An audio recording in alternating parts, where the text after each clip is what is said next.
Where do we go from here?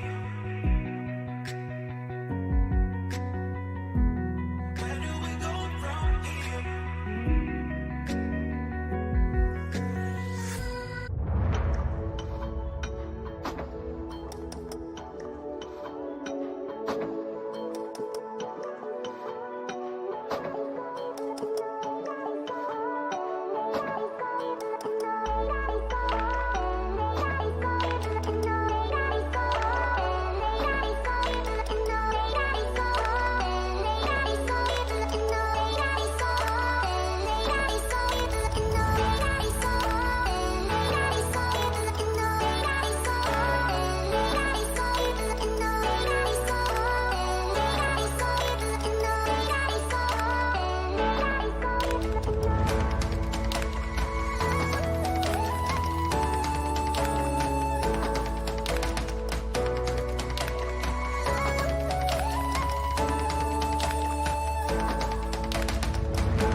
Let's make the most of this night. Come on, baby, take my hand. And we don't need to do the things we don't want to do.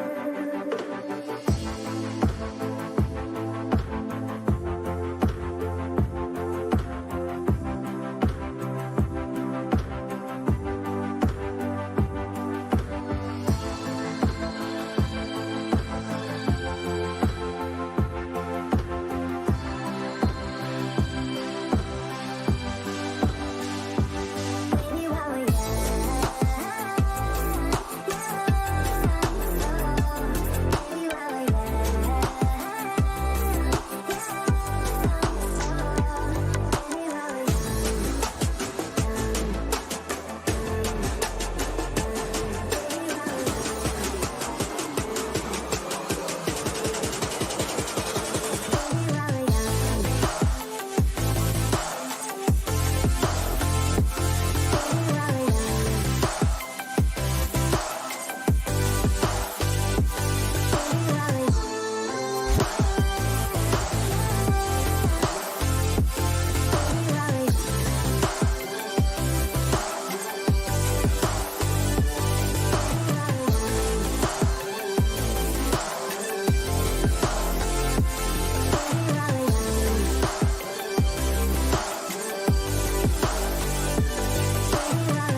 Hey, good evening, everybody. Welcome to another session of Straight Talk Live with me, Noel Lee.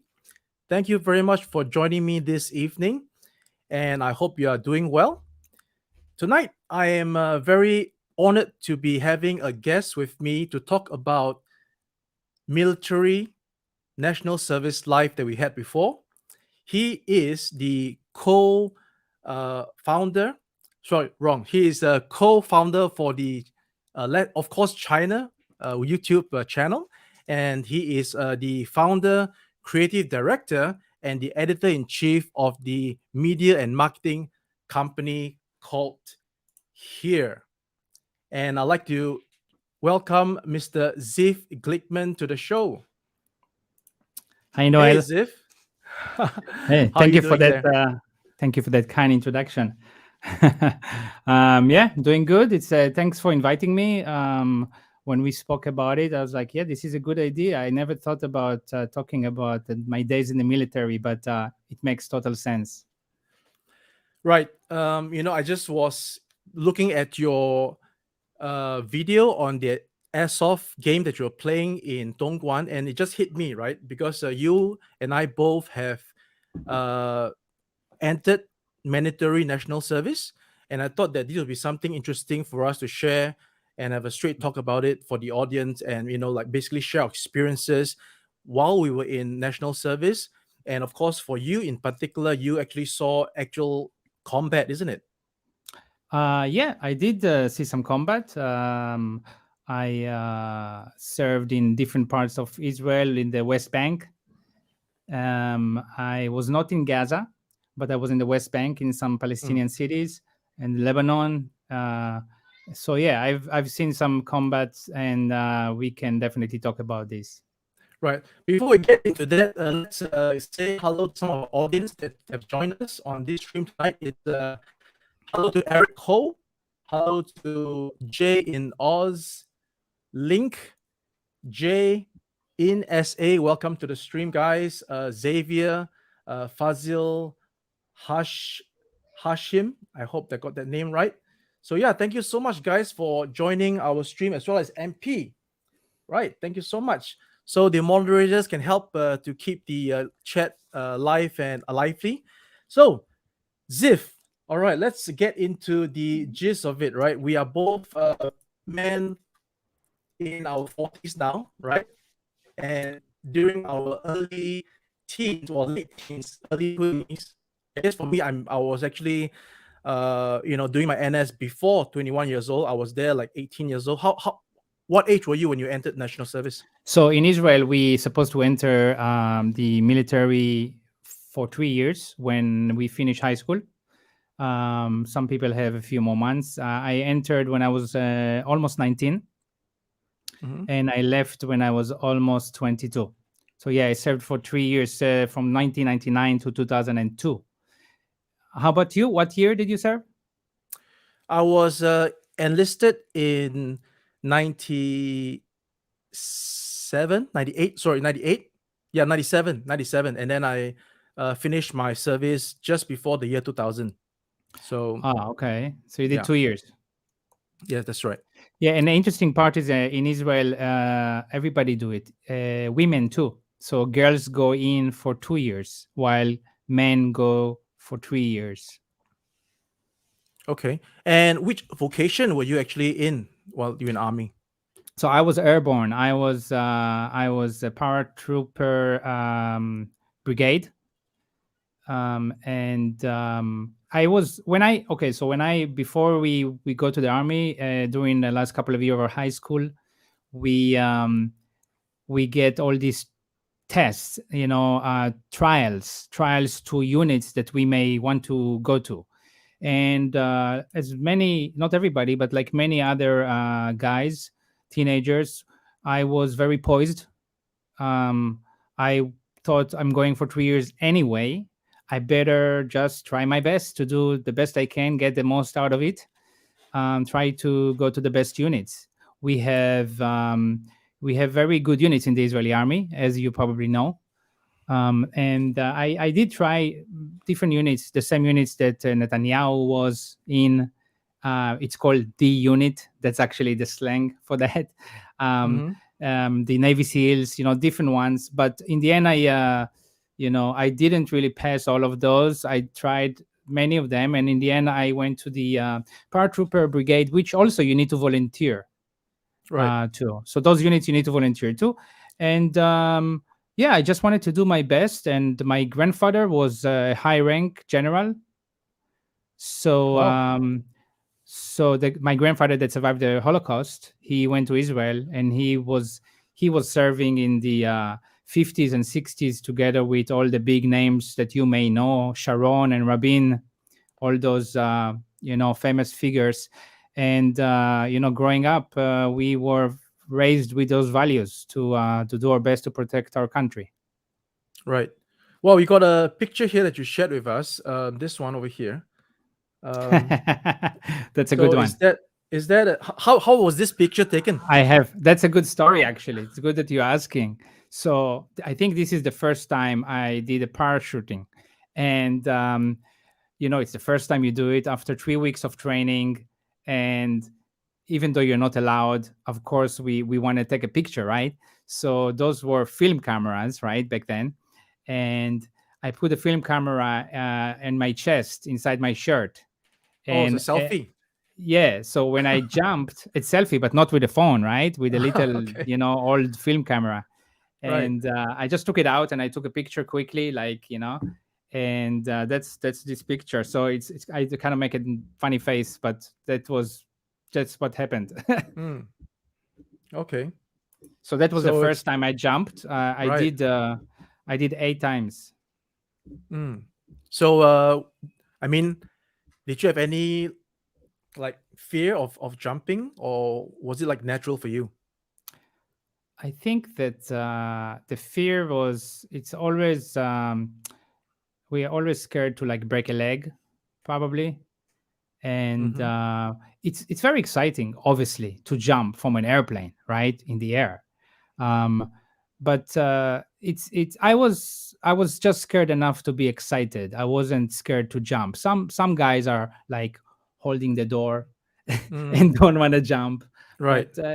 But it was fun. But after 2, 3, 4, 5 times, you kind of don't really want to do it anymore because you just don't want to get hurt.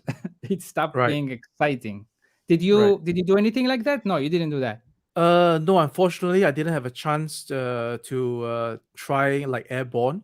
I was in the armor, and Mhm. this is one example of myself when I was in one of the courses. And in the background, you see that armored personnel carrier. So that's actually the vocation I was in, an armored infantry officer. Yeah. Oh, that's the thing that's the tank. Well, that is actually a armored personnel carrier. So it's not a tank. It carries a section of 7 men, and there is a vehicle commander and a driver. So I was basically training to command a platoon of like three of these APCs. Yeah, that's Actually, right. I drove this kind of vehicles in the army. One Mm, of my training was to drive that vehicle, and I was doing it in a later period in my serving time. Um, do it with the chief of our brigade. So there was a small entourage, and I was the driver. mm. Yeah. But how was your experience when you went into the army, to the military? I think yeah, we talked about this off stage, and then we're going to talk about it today. We mentioned that national service is something that not all people are excited to do, right? Some people would prefer not to do it. So we thought that it was. I mean, we shared similar like attitude towards it, meaning that it was something that we thought was character building, isn't it? Mm-hmm. Mm-hmm. So would you like to share more about your experience on that one? I also want to mention that, I mean, people are watching from probably around the world. Most countries in the world don't have a military that is mandatory, right? Mm, Um, like the US. So it's a job. And when we go into the military for 3 years, my salary was $200 a month. yes. You know, Similar, yeah. um, yeah. So it's kind of like, well, basically it was good enough for cigarettes, Exactly. Yes. and and uh, and that's what it is. But we're talking about the motivation, right? Or Yeah. character Exactly. building, right? Yeah. So I think that you don't know it at the time. Like when you go in, you're 18 or 19. you're not really aware of that. You're just excited doing new things and learning a lot of new things, and um, you're trying to endure the difficulty. I mean, it's difficult. I had multiple consecutive nights. You sleep 2 hours a night. um, you train with live bullets, and you are only 19 years old, right? And you walk. You have runs and walks of many miles. My end of training journey was 90 kilometers straight, walking to Jerusalem. So all of these things, you don't know it at a time, but years later you really realize how you are a stronger person, mostly not even physically but mostly mentally, because of those things. And I think the army is built on psychology. Like, we walk 90 miles. Why do we walk 90 miles? It's not good for your health, but it's if you did that when there is a war and you need to walk 30 miles, oh, you already did 90, so you know you can do it. So it's a lot of psychology, and the whole point is to build your character to be ready. Yeah, I agree. Because before entering national service, I had no idea what 10 kilometers was. So when we did that 10 kilometers run, I was like, what is this? It's so long. But now I've been after that, I was running marathons, 42 kilometers. So what's 10 Right. kilometers, right? So yeah, Hmm. I mean, again, from my experiences in Singapore, when we have your peers basically, and we get to know that not everybody wants to do this. In fact, many people would rather not. They would you look seek deferments and stuff like that. And some people would find it a culture shock to go in, have your head shaven off, listening to instructions. Things were not like that before. I mean, most of us would be like coming from homes where you have your mates that makes your bed and stuff like that, carry your bag. So yeah, it's definitely different. And for me, I didn't have those luxury I just mentioned, having a servant in the house. So everything was done by myself, and then I found that transition towards the army rather seamless. And I'm not actually a very uh like physically strong person before going to the army. In fact, I did not actually pass. Rather, I passed, but I didn't get the gold standard for the physical fitness test. It was only when I was in the army that I actually trained and I actually Got got stronger. gold. Exactly. Yeah. How about you Um, I yourself? think, I think, I think another thing about character building. I think that you realize how much teamwork is important in the army, and you are with other 10, 12 guys, eating with them, shitting with them, smoking with them, waking up with them, showering with them, everything. And this is something that, how they say, I don't know how it is for you, but my military friends, I'm still in touch with them, and we still have, it's 20 years later, we still have a WhatsApp group. And Mm, okay. even though for a few Same years for me. we kind of lost touch because of technology, but now with everything is easy, so we kind of back in touch, and we meet each other sometimes. If I go back to Israel, I'm like the odd one that is in China. um, but one thing about the military that was a shock for me, that I realized about myself, is that I got a lot of punishments for my officers, Mm. because the military is a dictatorship, very strong dictatorship. Like, they tell you what to do, and you cannot ask questions. You just have to do it. And I had True. a hard time with that. I had to always question things, and officers hate questions. Well, we never, you know, put down any questions. Any question is good. I mean, from my background, from where I came from, questions was I mean, it's not the kind of questions that you're trying to question authority, but maybe just trying to maybe give more opinions on how things could be done better. So yeah, That's for me. Yeah. there is no opinion when you get into the Oh. army. Maybe maybe after, maybe when you're becoming more, one of the veterans, one of the, after a couple of years. But in the beginning, there is no way to give opinion. You pretty much get like, get down, give me 10 push-ups and stuff like Oh, that. But as but far it as cannot the, be for no reason, right? Because in that situation, it's ill treatment. If it's in Singapore, you just can't get somebody to do a push up for no reason. I think you guys are too soft. Oh wow. I Okay. think I think All right.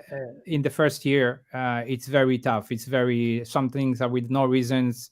I think there is a big reason. The big reason is to just make you tough, Mm, you know. But yeah, it's a little bit like those movies, of young soldiers just doing tough things because mm, of getting tougher. okay. Yeah. And All right. as far of the physically, yeah, I was pretty good when I was in the army. Actually, it gives me some issues today because I always think I'm still that guy, but I'm not. Yeah, you are pretty slim Jim, right? Back in the day. Yeah, I was yeah, I was pretty good. I was good runner and everything, but those days are pretty much over. Care to tell us who is this this lady in this this picture? is interesting. This is actually a good one because this one, she was in school with me since first grade, and then she served in the base where we do the training for parachuting. She was a parachute folder. That was her Oh, job. okay. Yes, and there is a unit of girls. They are parachute folders. Very important job. Very important job. You got to do it the right way, obviously, or Exactly. Exactly. someone's going to suffer. Okay. Yeah. And there is another picture that you shared with us. Another lady here. So that's my little sister. Ah, wow. So I was in the army. She's 10 years younger than me.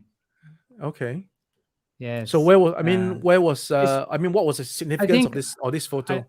I think I was in a base in the north of Israel, and maybe I Okay. stayed for 2 or 3 weeks for a long time before I. So my family maybe on a weekend on a Saturday came to visit me for a I few see. hours. You could do that because sometimes we don't go home for a few weeks. Right. How is it for you? About because Singapore is small. Um, Uh yeah. No, did you go our home every week or? we yeah, we go home on the weekends, that's correct. Yeah, they call it booking out, and then you go back and then you book back in. So I think it's on a Saturday afternoon you book out, and then you can spend one evening at home, and then you book back in on Sunday night, So and then we every start week. the whole thing. Yeah, every week, that's right. Unless of course we're out field training, and then it might spill over to the weekends, yeah. So yeah, it's more relaxed than Israel, I think, than our military.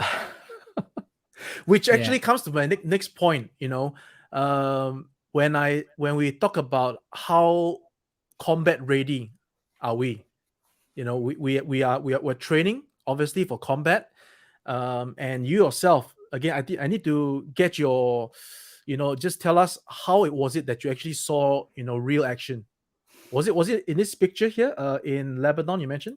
Is it correct, This this one? picture is this picture we had. We were holding a line for 4 months, I Mm. think, on the border between Oh, Israel and Lebanon. And for a few months we were doing 6 hours guarding, 6 hours sleeping, 6 hour guarding, 6 hours sleeping for a few mm. months, and it's very tough.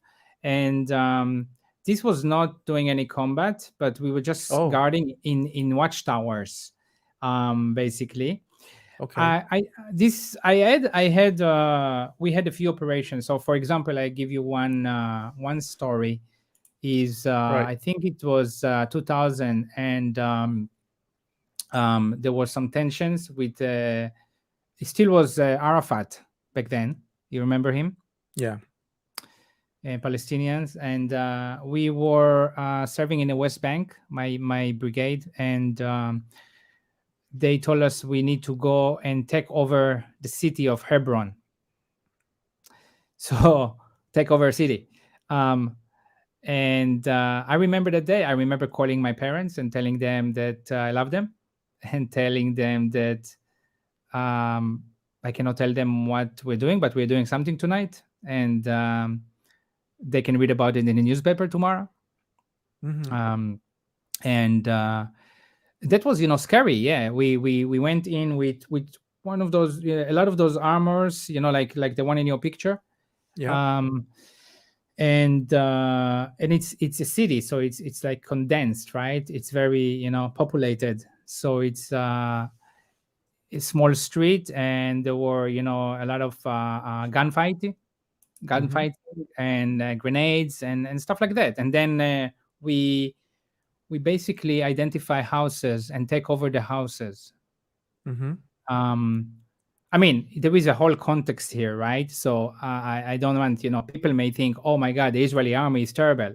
Uh, if Right. they hear me right now. And there is a whole context here that I'm not getting into. So don't forget that. But basically, how it goes is we identify a house, and we come to the house, and we want to take over the house, and the Palestinian family living in the house. And Palestinian families live in houses very similar to Chinese families. It's like those 3 4 floors houses, and Mm-hmm. the whole family live there, like the Okay. parents in one floor, and then one son with his family in another floor, and another son with his family in the third floor. And um, and uh, and very respectfully, they cooperate, and it's very surreal, really, this kind of situation. um they were telling me, I remember that, at least that particular one, that basically there are terrorist organizations coming to their house, shooting at Israeli territory, and then go away. So, and when then the Israelis come, identify this house. It's very messy, right? Um, so, and I remember staying in that house for many days without taking your shoes off, without showering, probably a couple of weeks. Mm-hmm. So there is tension in the air. There is gunfights. But I mean, we are not like, it's not like you're scared constantly, because you are in the situation. You're just doing it. Right. Yeah. So so these kind of things, I remember. And I remember going into another city, Ramallah, and also another operation, and going in at night, and um, putting bombs in different places that we needed to make explosions. Yeah. So there was things. I remember in training. That's not fighting, but a guy was too close to a grenade that was thrown in training, and he lost his arm, and a Mm. helicopter and everything. And we were still young in the army. That was like, so things like Wow. this, you remember, of course. Yeah. Yeah. But yeah, that's in Israel. That's a situation. You have, it's basically constantly at war in certain places. But like where my parents live, close to Tel Aviv, it's normal. So it's a very complex country to understand for the audience that trying to understand, and never been there. It's difficult to understand. Right. Yes. So, I mean, your encounter with real action, how would you, in a nutshell, what was it for you? The feeling. Yeah. I mean, you um mentioned that you mentioned that you were doing it as you were doing it. It seems like normal, right? Maybe because you were well trained. They trained you well, and you were doing the I would steps as per the I would drills, I right? would say it's not fun. It's No, not it's not fun. fun.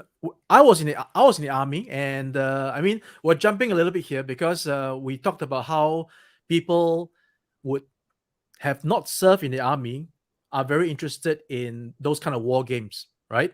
Uh, Putting on the army gear, the everything, right? But they don't have that heavy backpack that we were actually carrying. They only have that little airsoft gun. They are all dressed up very suave. It's The not difficult. sunglasses. Yeah. It's not like that, isn't it? Yes, it's not. Yeah, I mean, Yeah, it's very difficult, right? And even when I jump from the airplanes, I had my equipment another 20 kilos on me, you know. Yeah, um, so it's not the same thing, and it's like the title of this talk. What is it? Fan of Fatal, you yeah, know. fun or fatal. Yeah, And I can definitely say it's not fun. Some of the training may be fun, yes, but the actual action is not fun. such Exciting, as what? What is fun for you? exciting and adrenaline rush, sure, you may get that, of course, but it's not fun. What is fun for me, you mean in the army? Yeah, you mentioned some things are fun. So what are the some things that you consider fun? I think i think that in the beginning, when you train and you do military exercise, and you have a big ass exercise that is like the whole brigade together, and it's including jumping, being airborne into a place like, um and near the beach, and then you walk the whole night, and so it's like, it's not real, you know um and and it's fun in the beginning. It's tough, but it's fun. In the longer you go through the service, in the getting closer to the end, you get more and more scared, because of like, kind of like a Murphy's law, you know like, you're just about to finish and you're gonna get shot, or you die. We have a joke. The vest, the bulletproof vest Mm-hmm. that we use, in the last 3 months we put two on us, double, because Okay. it's like this kind of like superstition, that the closer you are to the end, something may happen. um but fun. The jumping from the airplanes was some of it was fun for sure. I mean, it's an experience that it's great that I had. Um Shooting a gun in a controlled conditions. I was a good shooter, and I got even some prizes for it. Mm-hmm. And but very controlled, not in fighting, just like almost like the Olympic sport shooting, right? Right. um that was kind of fun. But yeah, what was fun for you?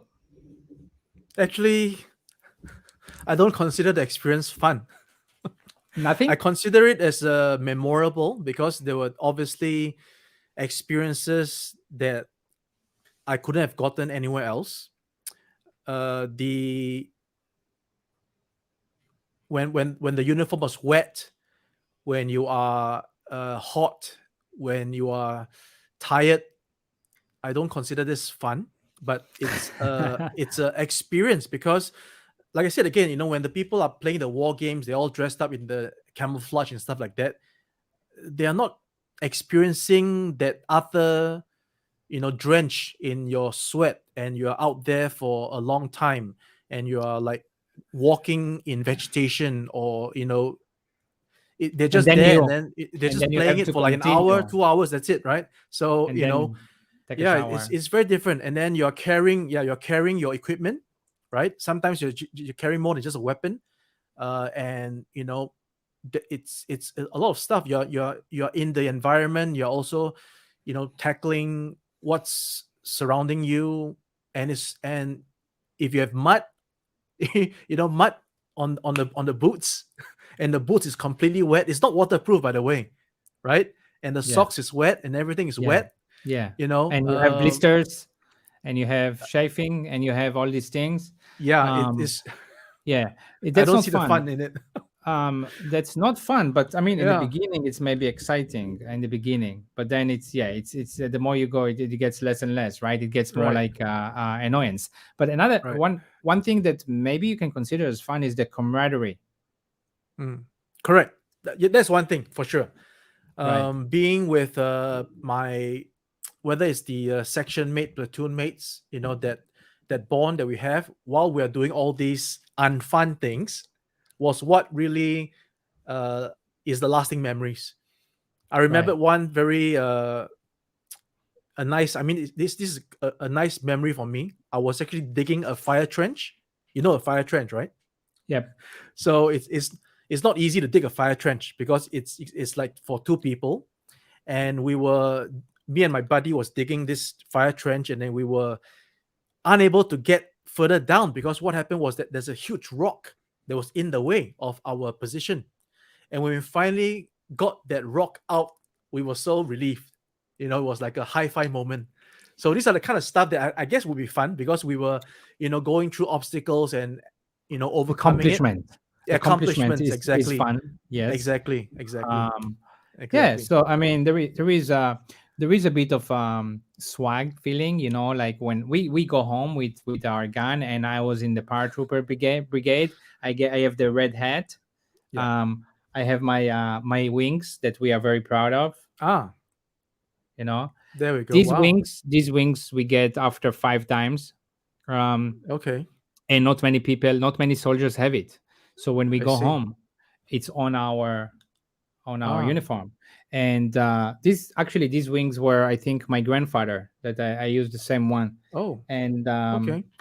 so there is a bit of like you going home on a Friday evening. You're taking the bus to go home, and you have your gun and you have your uniform, and we have red hats and red shoes. We're kind of Wait a different. minute. You take your gun home? Yeah, of Am course. I? You're with your gun the whole time. You take it home. Okay, so that's something that's very different in Singapore. You don't take your gun home. You return it to the We armory. Yeah. we talked about it before, right? They Yeah. teach us that our gun is our wife, Okay. and Ah, now I know the real term because you take it and home. you take it. This is your gun. This is your personal gun. And you take it home, and when you get home, you need to separate the bullet. I had a little sister at home. Oh. Um, you What have you to br- you separate. what you bring live rounds home? Sure. Wow. Okay, that's Yeah. something I So didn't know. so in Israel, if you walk in Tel Aviv, you would see, you just take a 10 minutes walk, you would see soldiers with their guns just going home. Maybe they stop and have lunch, whatever. Right. um and even women with guns, like soldiers. Wow. And So yeah, so in the army we are with our M16 under the pillow, Wow. like right there when we are in the army. At home you can just separate the bullets and put it in two different places, locked behind locked door, and it's okay. Okay. um yeah, so that's different, right? Yeah, so it's quite serious, right? Yeah, it And is it is very serious. Now that I heard you saying this, it's a stark contrast from what we have in Singapore because one of nobody brings the guns home. That's for sure.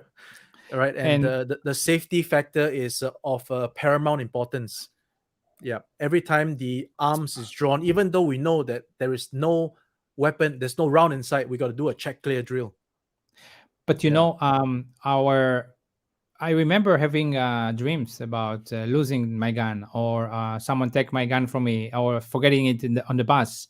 It's a Mm, nightmare because they really put in your head you cannot lose your gun. This is yeah. basically 7 years in jail. They say 7 years Yes. in jail, and yeah, so you become very attached to it. So see how much responsibility it teaches you, a 19-year-old person.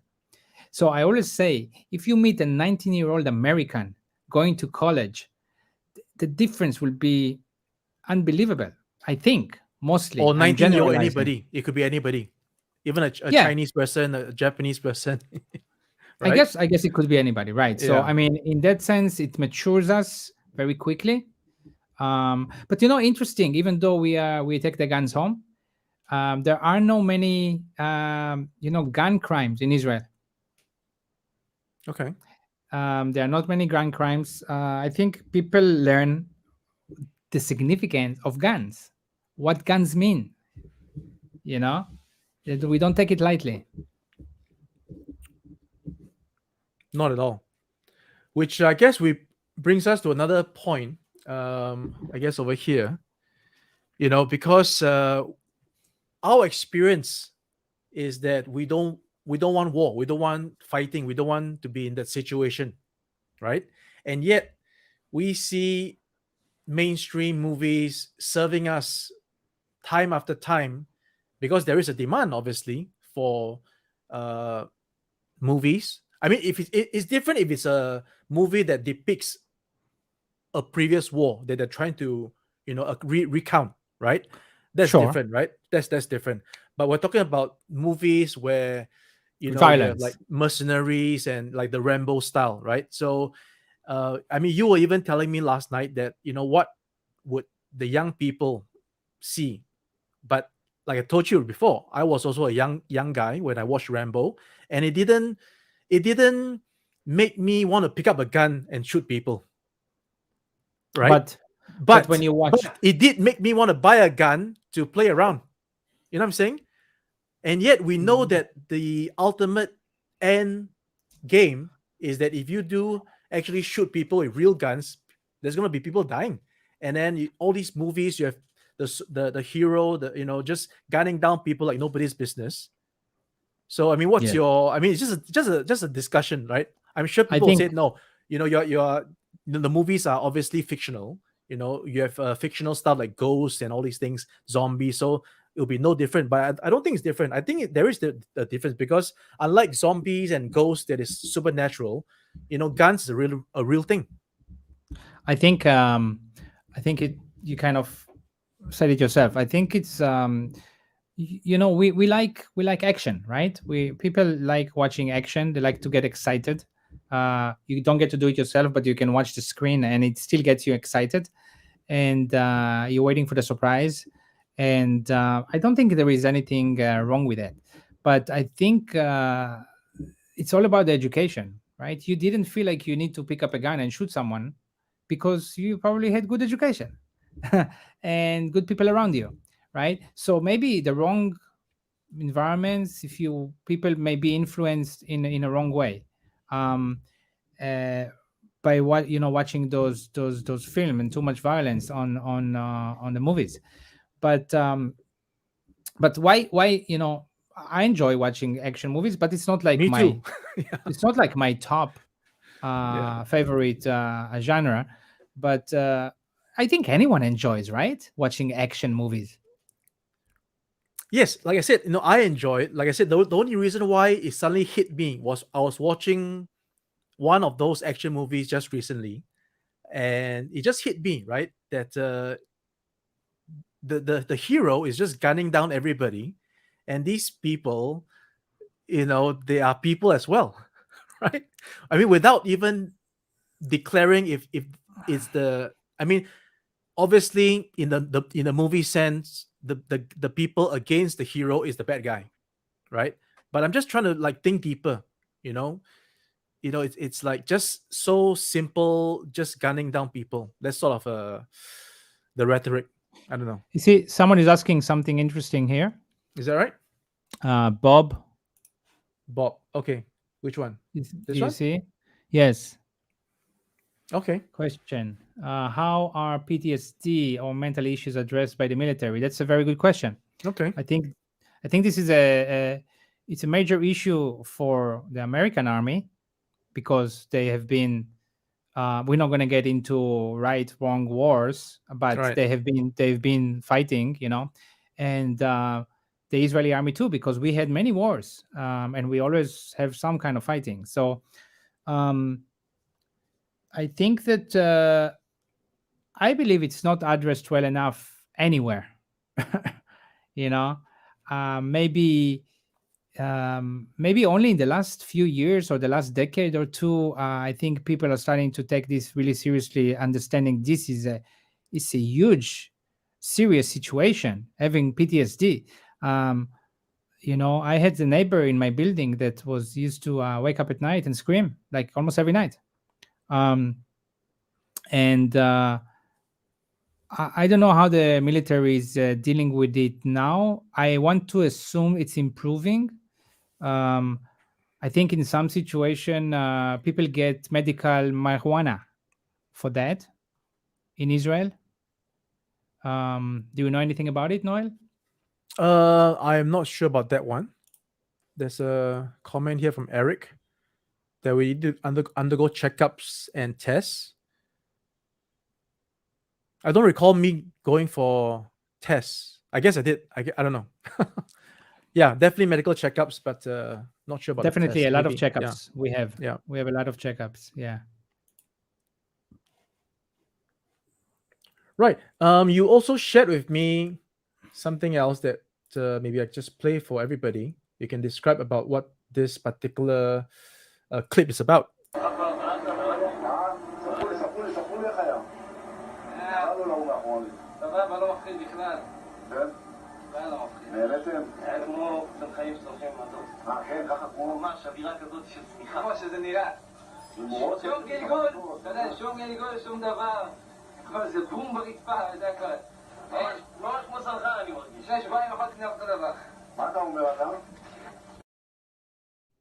Right. So what was that about, Ziff?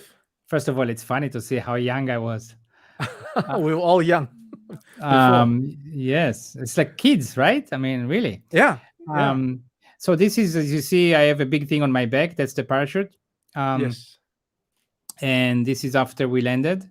We pick it up and we start walking to the some kind of meeting point, Mhm. and so they were asking how we feel, and I said, I guess I try to be the man, and I say, I wasn't scared at all. I wasn't scared Oh. at all, and I said, because this is, military parachuting is not like parachuting for fun.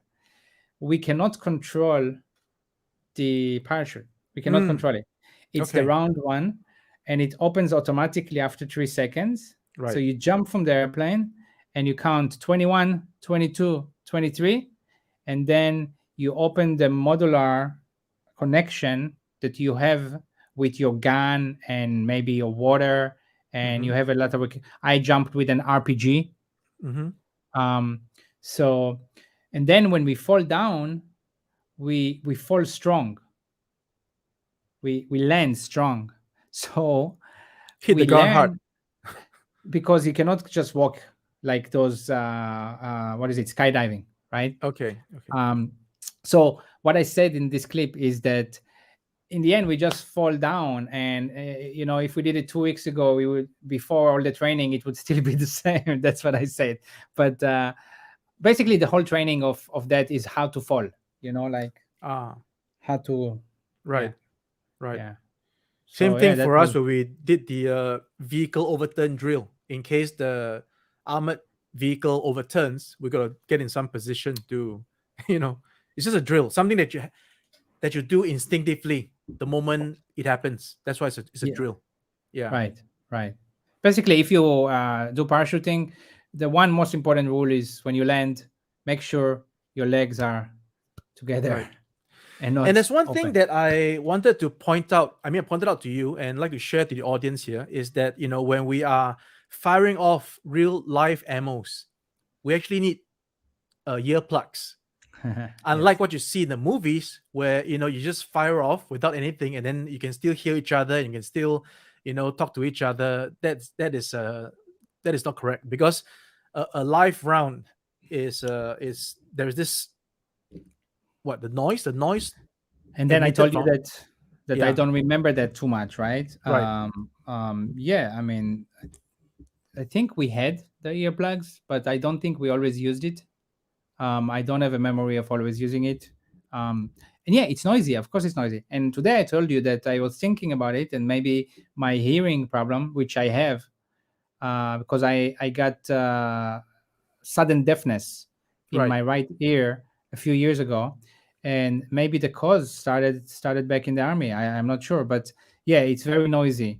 Um, it's very noisy, and sometimes your body's bullets flying over to you, and it's hot too on your Mm. on your Okay. yeah. Wow. Okay. So yeah, there is a lot of that. Yeah. Right. Yeah.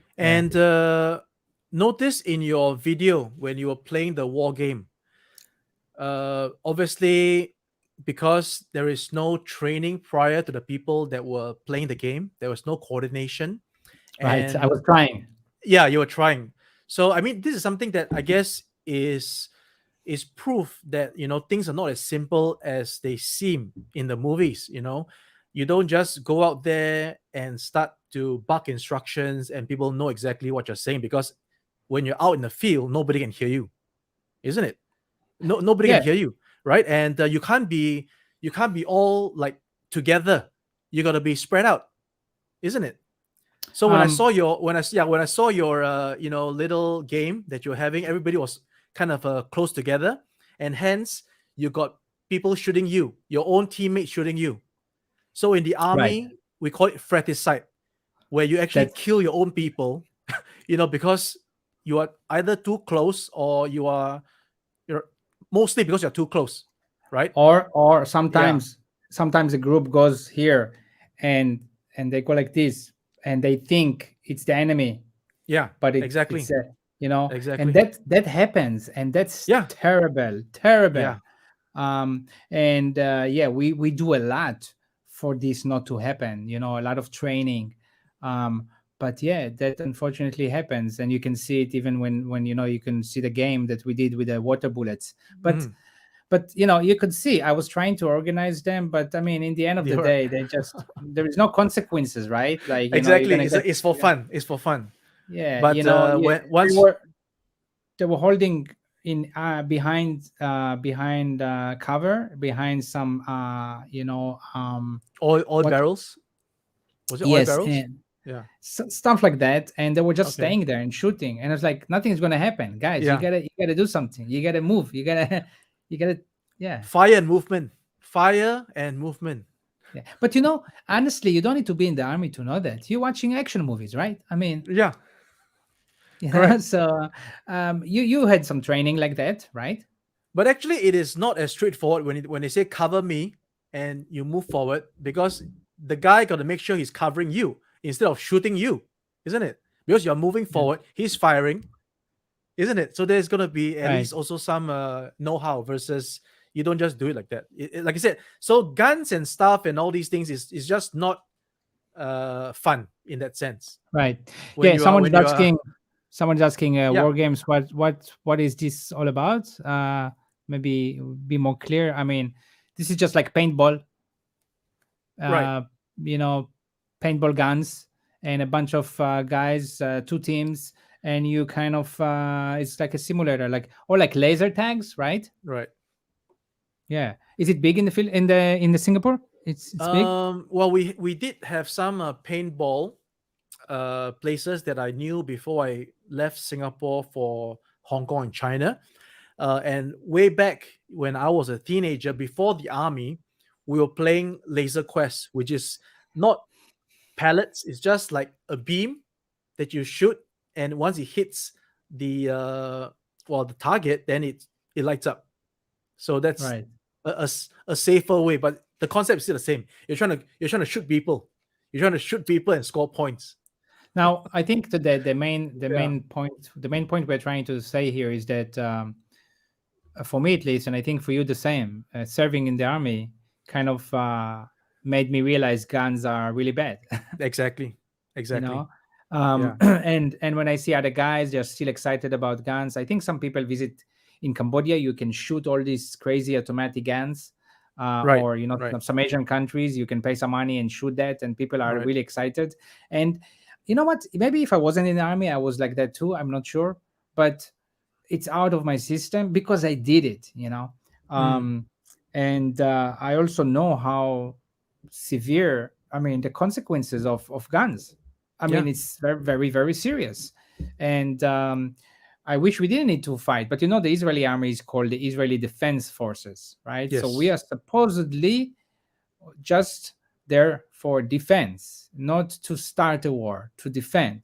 And you can probably argue for hours, for and against this, if this is true or not.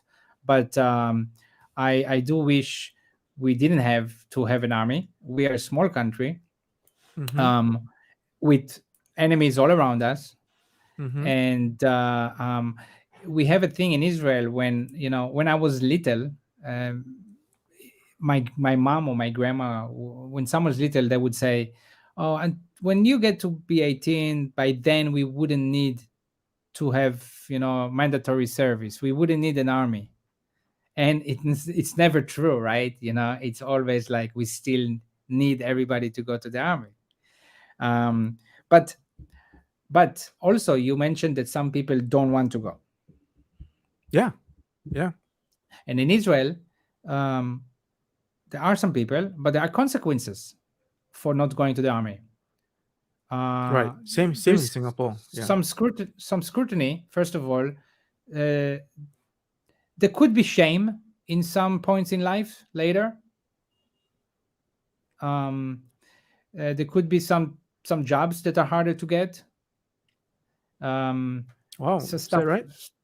yeah, there could be, yeah, stuff like that. It depends why you didn't go, right? um Basically you cannot not go.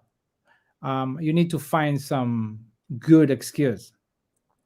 And in the army we have a slang word for the psychiatrist of the army. Mm. We call it the magician. People pretend to be crazy, and Okay. then they give them a waiver. Oh. Yeah, but that's like a stain for life. Mm. Because you admitted that you're crazy, isn't it? Even And if it's in your it's kind of, records. even if it's clear that you're not, yeah, you did something, you avoided something that everybody else have to do, you should be ashamed. You know what I mean? Something like that. I see. Yeah. What's the percent in Singapore of people trying to avoid? I don't have a handle on the percentage, but I would maybe just based on my own opinion, I would say about 30%. Tell me in the comments, guys, if I'm correct. I'm sure there's a lot of Do you? Singaporeans who are watching right now. Let me know what you guys think, right? For those who have a number, how many Singaporeans do you think would not want to go to the army? How about people staying in the army after the mandatory Oh, service is yeah, done? there are definitely some, but it's again a small handful. A small Is it a handful. good career? Um, well, you see, when I was there, I was also kind of thinking about staying on, thinking about it because you see, for 2 years, you see the organization, right? You see that that's what you have to do, and that's how you can progress. And you got basically 2 years to decide for yourself if you want to stay on after the mandatory service, right? Right, And right. then for me, I realized that there are certain aspects of it that I wouldn't want to be, uh, that doesn't fit my personality, my character type. So that's why I didn't, finally join. Very So similar yeah, to me. yeah. I think I thought that I may stay before I joined the army. I thought I may go for a career like my grandfather did. Mm-hmm. And after a couple of years, I realized, no, this is not for me. Let me finish my 3 years and be out of here. you know. Do you know Um, any of your friends who actually stayed on in the forces? some people stayed on, yes, stayed on for quite a few more years. Some people went to study on the expense of the army and came back. When the army may send you to study something, and then you Right, would the army needs lawyers, they right. need doctors, of course, they need all of that, right? So you could staying in the army for 5 to 10 years could be a good choice. Yeah. Right. Another thing in Singapore that we sort of got to know from other people's experience is that, once you are done with the army, you basically can't do anything else in the private sector once you comes out because you have no Um, experience with what's going on. Well, That's it what they are depends. saying. It Yeah. depends how long you're staying. First of all, if you're staying for very long and you get to be very high ranked, Oh, that's you different. Then you go. probably wouldn't consider anything else, right? No, no, you Yeah. you leave when you're 45, 50, and you right away go to be a chairman of a big company, Oh, because because you have leadership skills. that's right. You have very strong leadership skills. Um, but you may not need even to have something serious, because the army pension is great.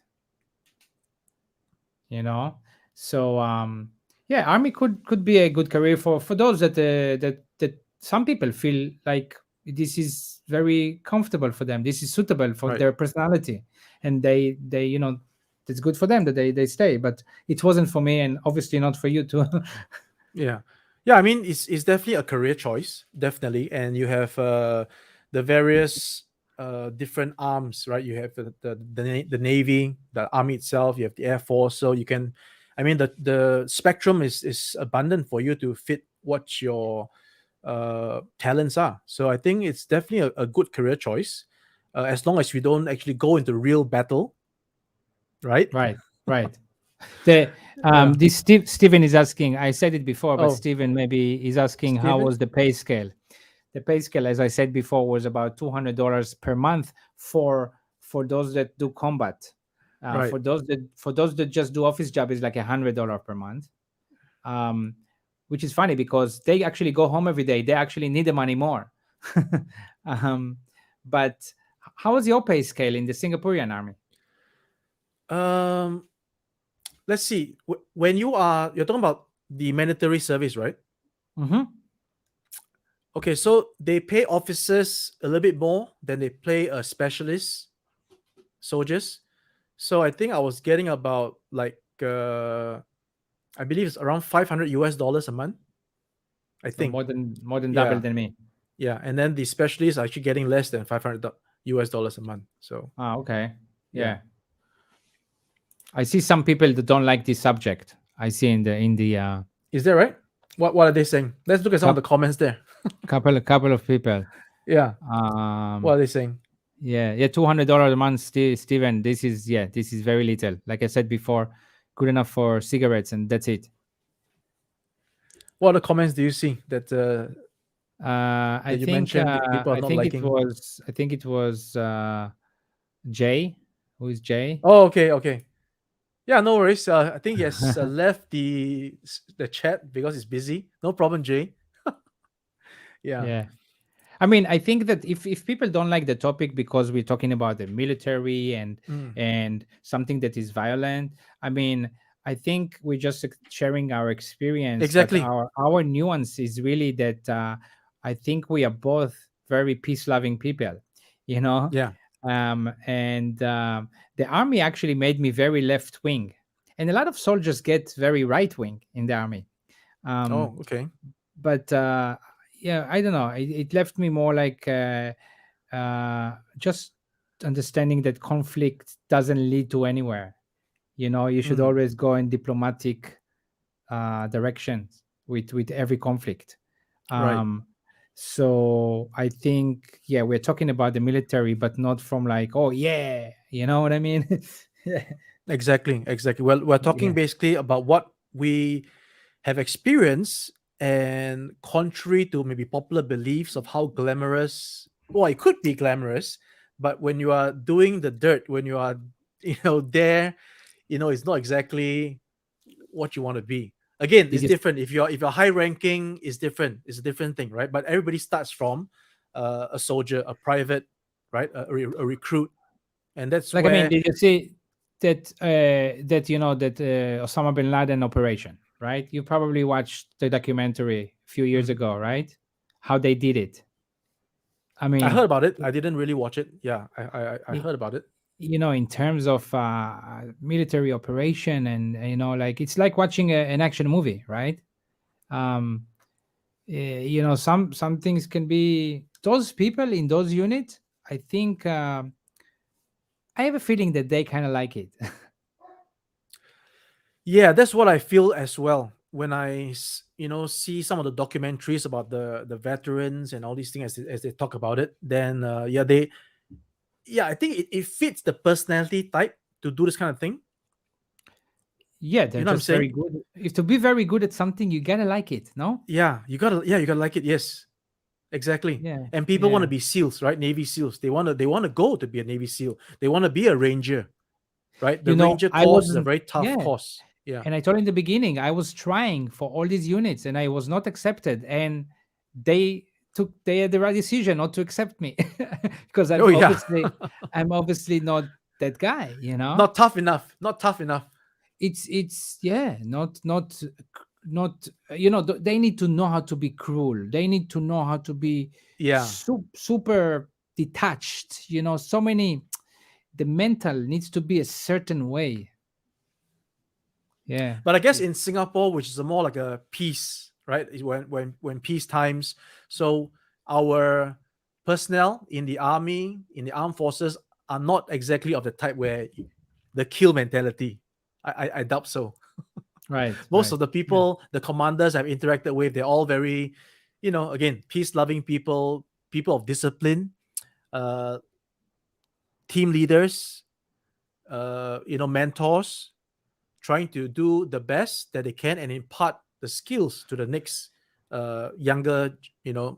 generation. It sounds like more professional. Yes, a professional thing. Yes. And I think in Israel, Yeah. there are people from all walks of life, and some people are like, yeah, I can say some people in the army are like, yeah, let's fight, let's kill Arabs, and some people are the opposite. Mm. And it's interesting how, in the end, we all melting into one pot together.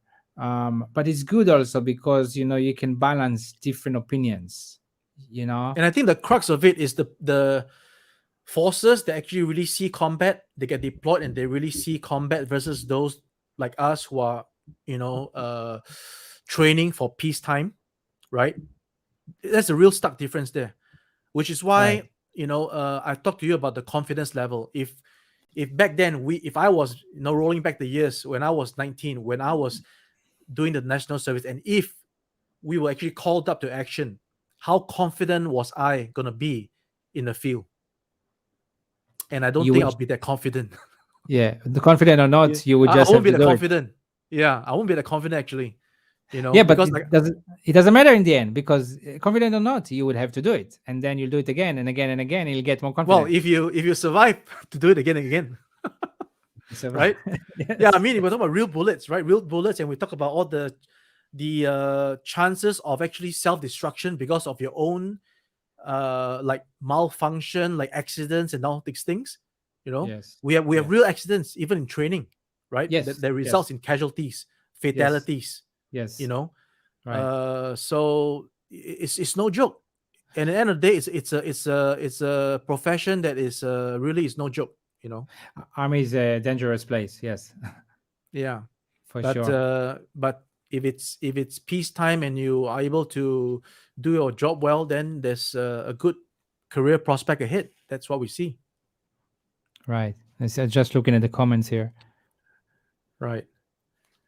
So, is there anything else from here? Was this girls should serve NS?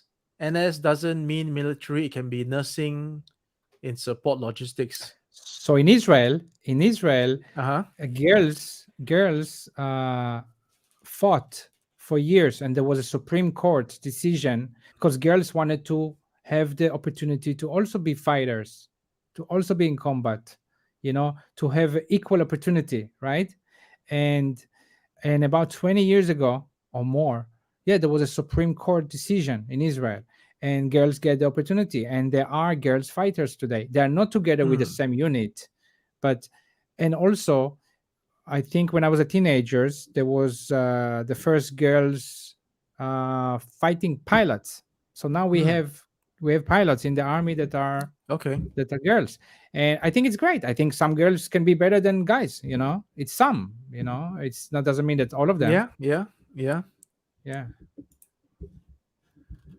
All right. So, All right. what other comments do we have that is worth noting, guys? Anything you guys want to ask myself and Zith?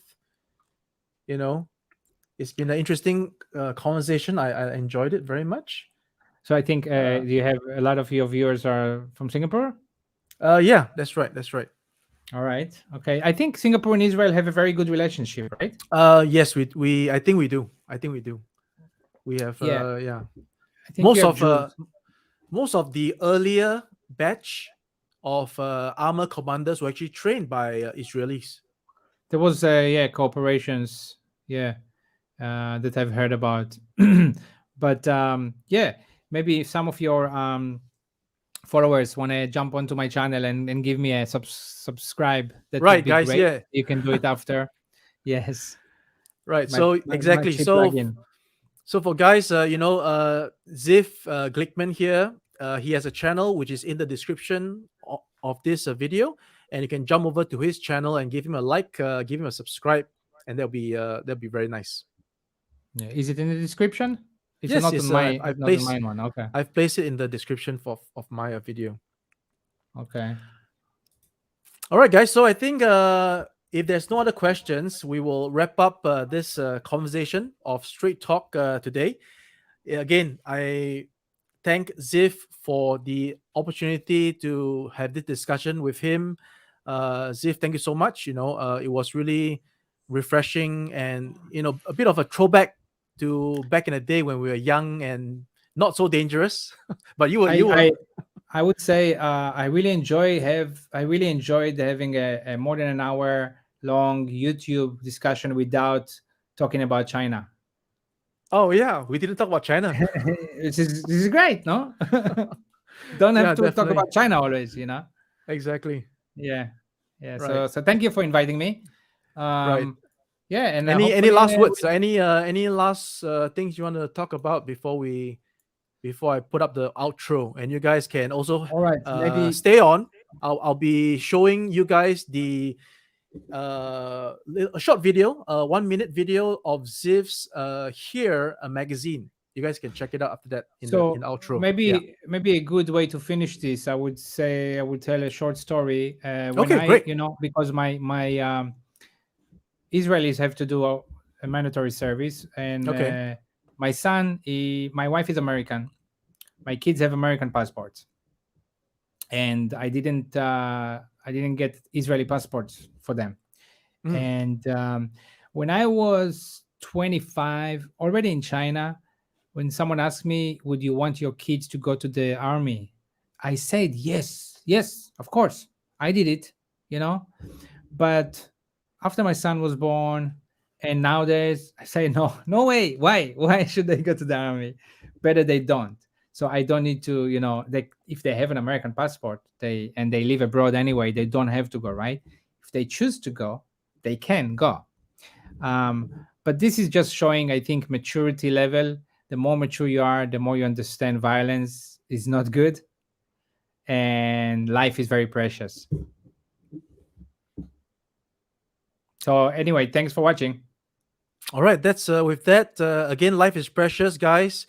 Uh, we have to make the most of the time given to us. And until the next time, let's enjoy this outro, and I'll see you guys in the next Straight Talk. Thank you so much, Ziv. See you, Noel.